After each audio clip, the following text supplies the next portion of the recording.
everyone.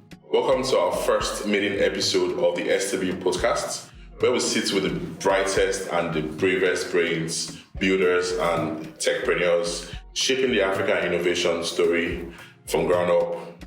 I'm your host, Soft Tech Bro.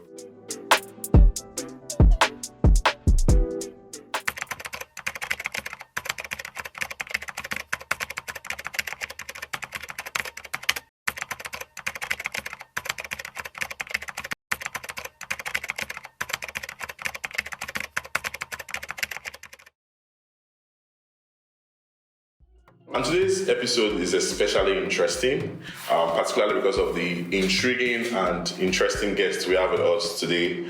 We're not just unpacking a startup journey, we're going to be diving deep into the personal, public, and the highly controversial experience of one of Nigeria's youngest and most talked about tech figure.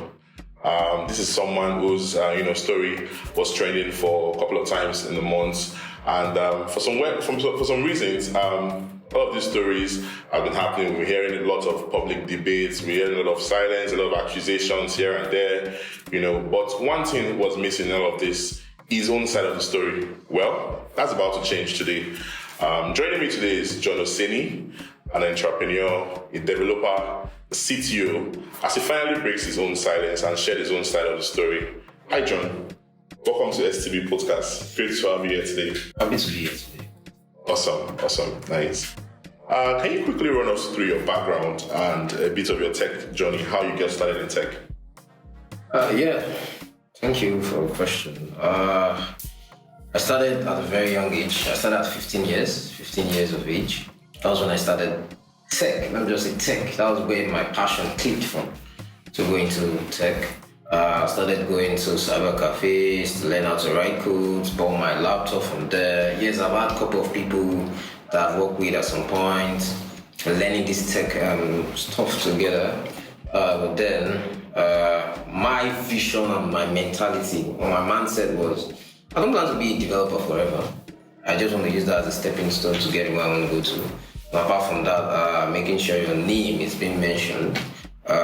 Not just for the good stuff, but for the hurdles, for everything, the challenges and all. So yeah, I've had that mindset for a long time. So with that, I've been able to achieve a lot. That's where your mindset comes in play. Top 100 child prodigies in the world by the UAE government. Awards from the Canadian government. Awards from UK. Awards from different places. Best Young Innovator and some other stuff. So, let's just leave the achievement awards aside. Everything is still more about the impact you make. It's more about what you've done, the product you have, the solution you're providing to people. So, that's just been my goal. Yeah, currently I'm working on something that will soon come out. And the world is definitely going to see that. But that's just more about my background. Awesome. That's really impressive, John. So, couple of these awards you've mentioned, and all of these high points, what would you particularly say is the most significant, the highest point of your tech career so far up until now? I would say I've not gotten to the highest point yet, because I still have more places I'm going to. I have more height. They say to me, the sky is a starting point, right? So, I would say, it has been a good moment with especially going to Dubai to receive an award where everything was being catered for me. It was actually a very good moment where I actually felt a little bit relaxed, but then I later told myself that there's still work to be done. So I would say the whole main goal is to be making impact in a humble way, not just the talk, but making it accessible to people. Making sure like everything is actually working out for everybody. How can you actually put in the work, and putting in the work as what solution or what global problem are you solving? Awesome. Speaking of putting in the works and solving global problems, would also want to know, maybe a lot of persons might similarly have similar passions as you, but would you say, based on your background, would you consider yourself as among the privileged few, or would you say you fought your way through to get to the point where you are now? I would say I worked for it. I really put in the work for it, because 7 days a week, 24 hours a day. I have sleepless nights, just doing my own work and making sure I'm able to like bring out the best of what is being asked of me. Because I work with the mentality before you get to the top, you have to do some work. Elon Musk didn't just get to the place in a day. He worked at PayPal, he worked at other places as a CTO before he got to where he is. I'm also working as a CTO. Yeah, our journey might not be the same, but it can always be similar. You understand? And everything has been going place to place. Of course, being recognized on Wikipedia is not a small feat. So yeah, it's really good. Beautiful, beautiful. Speaking of recognition, just to bring it down to local now. What would you say about the recent scandals and all of that from your own perspective? You know, a lot of stories where accusations were being laid. So what would you have to say regarding all of this? For me, right, I feel the journey to the top isn't smooth. It's always rough. There will be challenges, there will be others. Great things don't come easy, right? So I would say everything is still more like a learning phase for me because I started very young. And I would say it's a privilege for me to actually have these experiences at this age, right? Because I feel now I can advise people based on experience. I have the right to tell you that this is my advice to you because I've gone through this. At some point I was depressed, it affected me mentally. I was like, damn, everybody's against me, the whole world is against me. But then from my guidance, I was like, public opinion doesn't actually define you. What you do next defines you. So, and what you do next is actually, what are you coming to tell people? What next thing are you doing? What exactly are you solving? Right? So that really defines you and not actually what people say about you. And yeah, that's just me about my perspective. Oh, okay. So speaking of something next and what you're working on, would you want to give us like a brief overview of what we should be expecting next as regards some maybe projects or some solutions rolling out from John Oseni? I would say for that, probably to when I launch, because I've got to understand something. Building in public is not for me. Yeah, I've built in public at some point, right? But I would say there's been a lot of backlashes. Especially people that probably have grudges against you. People that are just like, how did you get there at a very young age? So, you know, we're in Africa, so the mentality we also have to have is, yeah, definitely, media is out. A lot of news media are going to carry it, a lot of blogs are going to carry it, it's going to go viral, everything's going to come up. So yeah, I'm really anticipating that time. But yeah, it's just more, it's solving the actual global problem and helping people to actually make money. Now, I'm not into fintech, I'm not into anything for now. This is another industry on its own. It's just going to help you make money. Not just that, help you get the right audience, help you get the right job, help you think of the right way to go as navigating life scenarios and everything. So more like leveraging on AI to think on your Exactly.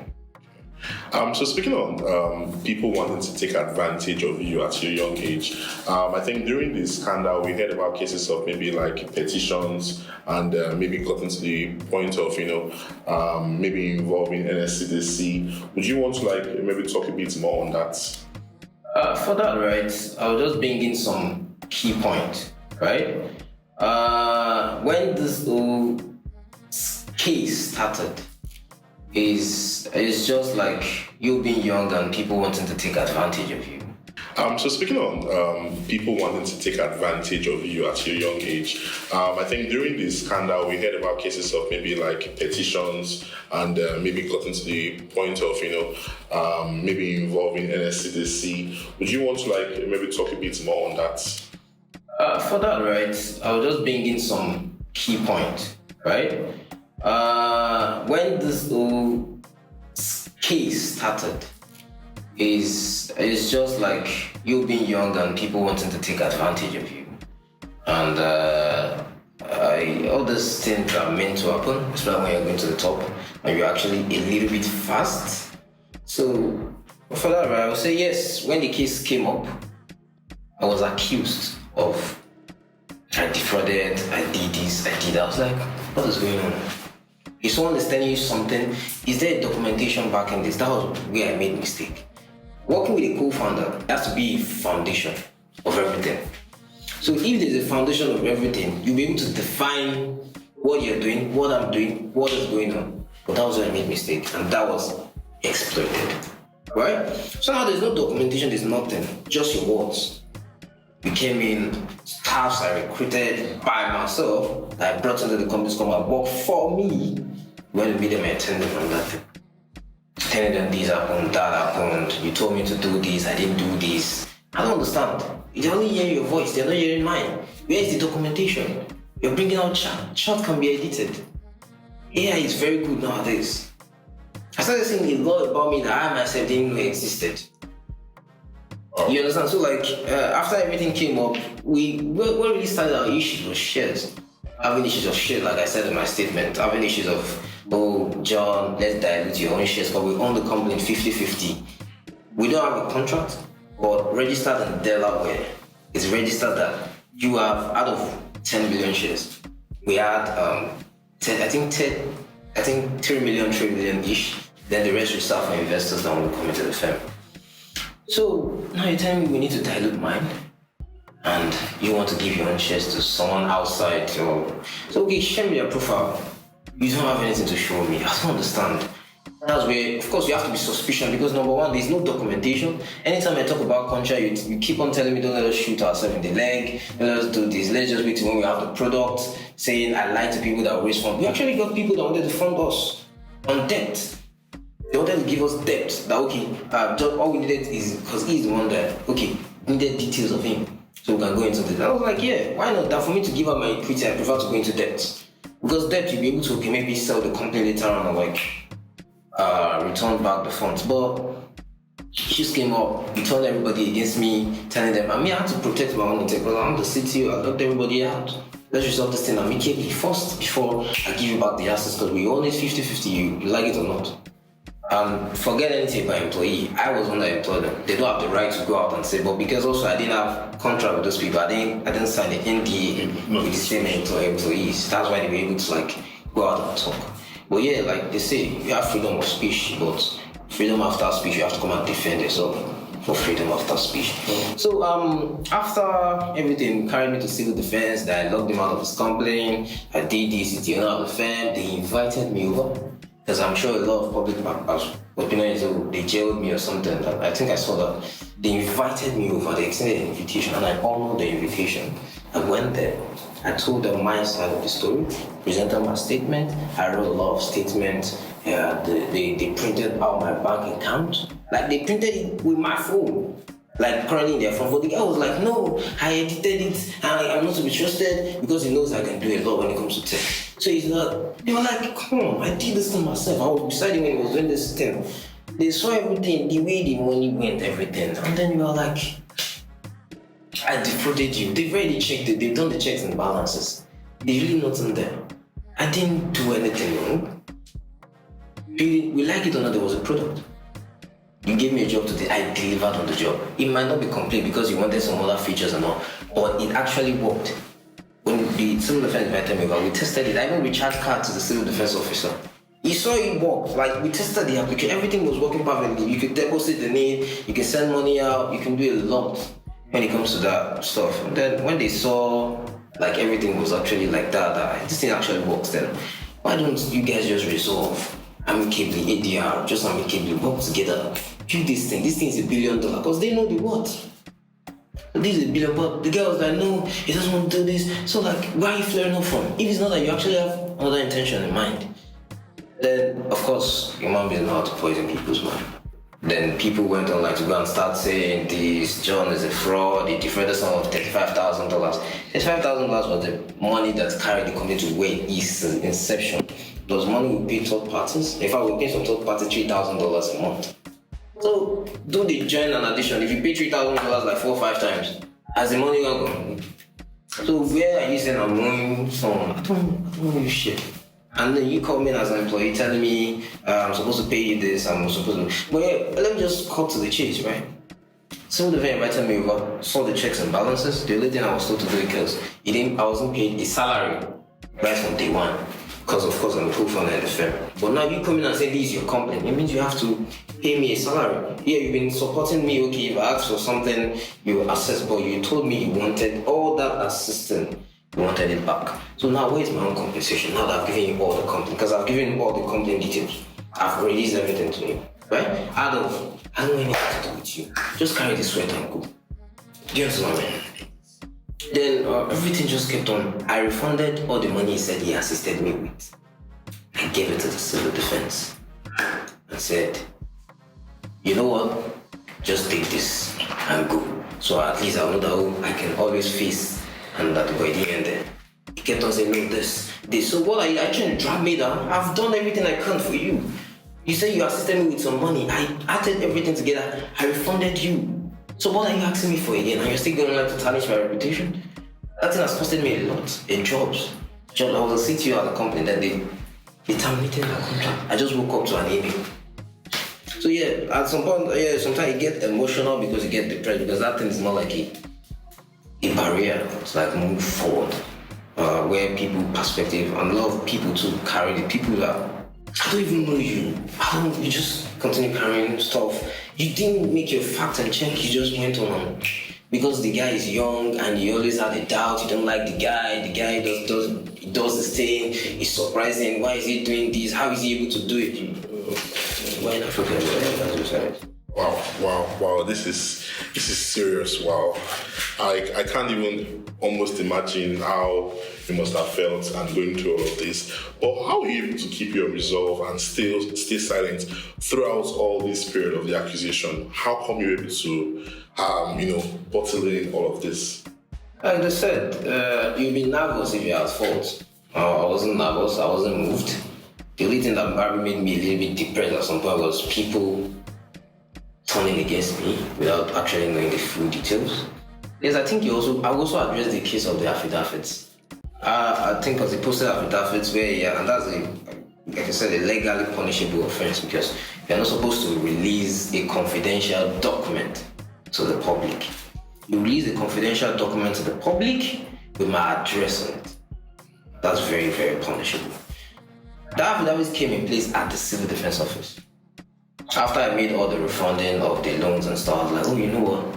Even it has gotten to a point, I'm going to hold this complaint because I'm the CTO there. I can drive it because I actually had buyers that wanted to buy this complaint as a then. So I was like, oh, since I have buyers, I actually wanted to buy it. Why didn't I just refund this guy? Just tell him that, I'm going to hold this complaint, but I'll refund you your money you claim to have spent. So that's when we came into a conclusion at the civil defense office where they said, oh, nice, that's a good idea, John. Send this complaint. At least let everybody be okay. Since he said he wants his money. Then I went to make an affidavit. I said, okay, I'm going to hold on to this complaint. I'm going to refund you all the money you claim to have spent. They said I should make an affidavit regarding that. So I made an affidavit. But then the later came out and said, no, he wants his complaint, he doesn't want this, he doesn't want that. And I was like, oh, you know what? I'm tired of this talk dragging. Just take and go. I gave him and go. Not knowing that they would carry that affidavit and go and use it to paint me as a bad light to the public.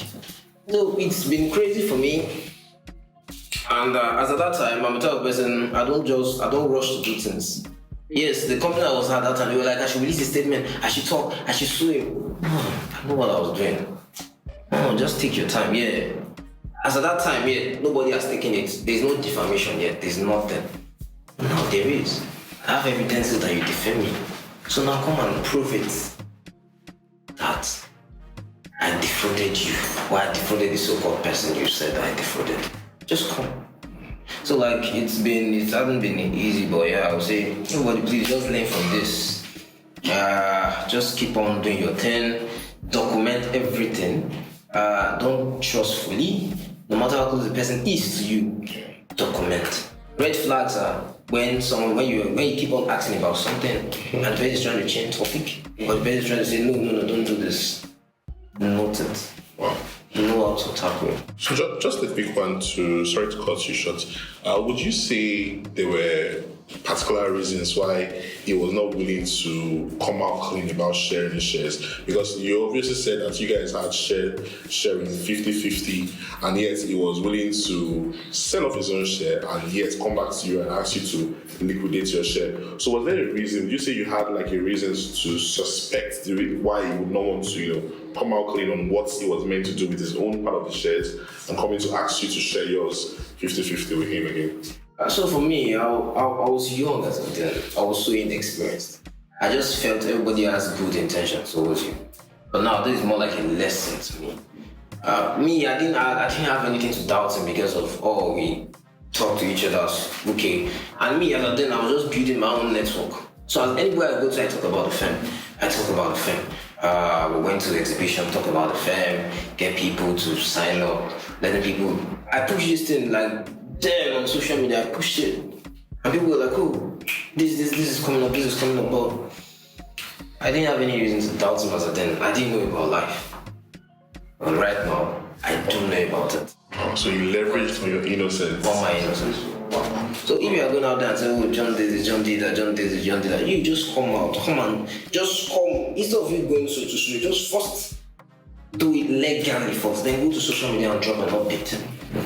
Oh, I gave John a job to do this. John did not deliver. Who said John did not deliver? But let me tell you something about African people. They can say, okay, do this job for me. Do this front-end job for me. You deliver on that front-end job. They'll say, no, add back-end to it, add more features to it, add this. And like, that's not what agreement. Come on, I'm not doing it again. You come up and say you didn't deliver. That's African mentality for you. Very true. There was even some time they was flying, oh, John did not used to deliver on jobs. Come on, you gave me to do a job. I did the job. You're adding more features for me to do for you. I'm like, no, I can't. They are going to say John did deliver. How did John deliver? How? John did deliver. Wow. But that's just like, that's the lesson that please document your process. What you're going to be doing, define it, lay the foundation. Yeah. Before you jump into any business marriage. I call it business marriage or business relationship. Beautiful. So, the last word or one word you have for any, aspiring co-founder or young techie out there is to document the process. Yeah, document due diligence. You might not be a Christian, but just try and pray. And also don't jump into decisions. Think about it. Okay. Think about it. Okay. Have a second thought. Always use the word, I'll get back to you. That word is very golden. Don't just say, oh, okay, let's jump on a call. Yeah. Give me the money. Let's do this now. No, just say, I'll get back to you. Okay. Use that word. That word is very golden. I'll get back to you. I'll revert. Okay, so speaking of I'll revert and I'll get back to you, is there particular reasons, like maybe you have a set of mentors, or has mentorship played a role in your life so far that made you feel I'll get back to you would be a better answer rather than rushing to give response? Yeah. Match both. Yeah, when it gets to offers, there are a lot of things hidden in offers, both good and bad, right? So when it gets to, there are some things that you cannot see or think about on the first read or on two reads. You have to read it occasionally. Let's say you're giving a contract offer. When you read it 3-4 times, you feel like, oh, I think I know the meaning of this. So it's not mainly about mentors, but okay, I've gotten a grasp of what this is about. Let me ask a third party. What do you think about this? Yeah. Can you advise me? You have experience more than me. Advise me.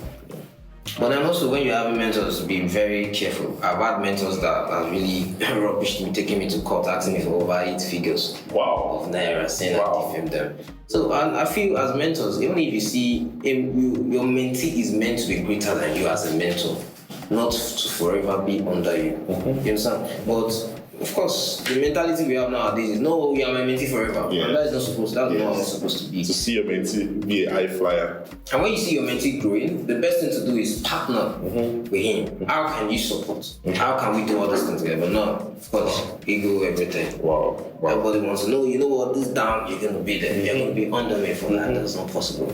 And what that God says, oh, you're going. Wow. No, wow.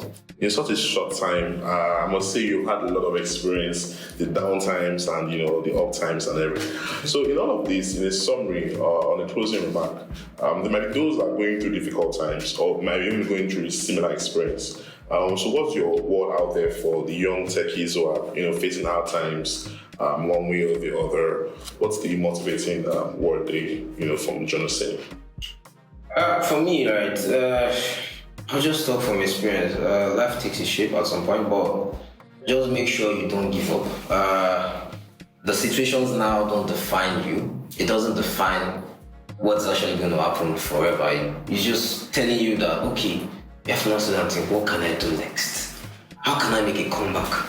what can I really do to make this thing? I need to collect my mantle back, my spark. I need my spark back. What can I do? How can I go about it? Those are the questions you need to ask yourself. And let me tell you something about ourselves. When you ask yourself that question, you subconsciously reply yourself and say, I can do this. Let me try this. Let me do this. Of course, everybody might have made their own mistakes in the past, have the issues with each other, but that doesn't mean that bringing down that same person will actually probably raise you up. Yeah, he made money from Twitter after everything. But that really doesn't. Just come and defend yourself. But please and please, if you are going through the same issues, please do not give up. What is happening now doesn't define you. Yes, it's meant to come. It's part of the story you're gonna see. I'm not gonna have this story if I didn't go through it. I went through it and I came out. So you have to go through it and you have to come out. So you can actually have something to say. Okay, so just on the closing mark, just a quick teaser to hear your opinions about some popular general opinion. So if I was to ask you for a pick between Mark Zuckerberg and Bill Gates. I don't know where I'll get to. Maybe tomorrow might be very big and even bigger than that. That's my video against me. Now you John, I can't give this job. John, you can't work. I'm just gonna go off on that one. Okay. I really don't know. Two of them are great people. I'm not gonna lie. Okay. And to me, at the top, there's something I know. People at the top, there's no competition. Yeah. There's only collaboration and contribution. So to me, I don't compare or something. Okay. There's collaboration at the top. Okay. So another one would be Apple or Android. I've used the both. I would say I prefer the both. I prefer both. And the final note now would be, okay, so Jackwa or not to Jackwa as a techie? I'm here. I would say as a techie, everybody has elasticity limits. My elasticity limits might not be yours. I might not endure on the long term till when I get what I want. But some people, no, I'm tired of this, I need to get out. But you like it or not, it's still where you are, you can make it from anywhere. Tunde Onakoya today made it from. It's a blessing of, you can make it from small places. When you're doing your thing, people are going to call. A lot of people have been calling me for events, do this, I've been turning them down. I don't want to speak anywhere. I just want to be. I want to build my stuff. When it's time for me to talk, I'll come out and talk. But right now, let me be. I've also had partner. I have a partner currently that we're working on the project I want to bring out together. That guy's really been supportive. He was one that told me that age and fight. John, let them know your story. John, talk. Just tell them. No worries. This is not killing. Just tell them. So for me, I would say it's left to you. It's not my decision to jump out to jump. But my own advice is, you can make it from small places. It might not be easy now, but it's a story you're going to tell. I've also had times I've had just 1,000 naira in my account. I've had times I've had 500 naira in my account. So you can make it from small places. Don't feel like you have to go in depth before you make it. Oh, so more like saying from Lagos to Silicon Valley. All right, guys. So you heard from John Oseni. You heard his own part of the story. This is what the STB Podcast is about. Rewriting the old narratives in this tech space. You have an opportunity to, tell your story and challenge the major narratives that has been, said in the tech space. So do well to follow us on our socials across all social media platforms: Instagram, Twitter, and YouTube at softtech_ang. For more interesting episodes like this. Cheers, guys. Tech space is not inner space or outer space. When enjoying the space, maintain the pace to win the race. And the wisdom here is for you to know to trust the process in what you do. Come rain fall, come sunshine, STB day.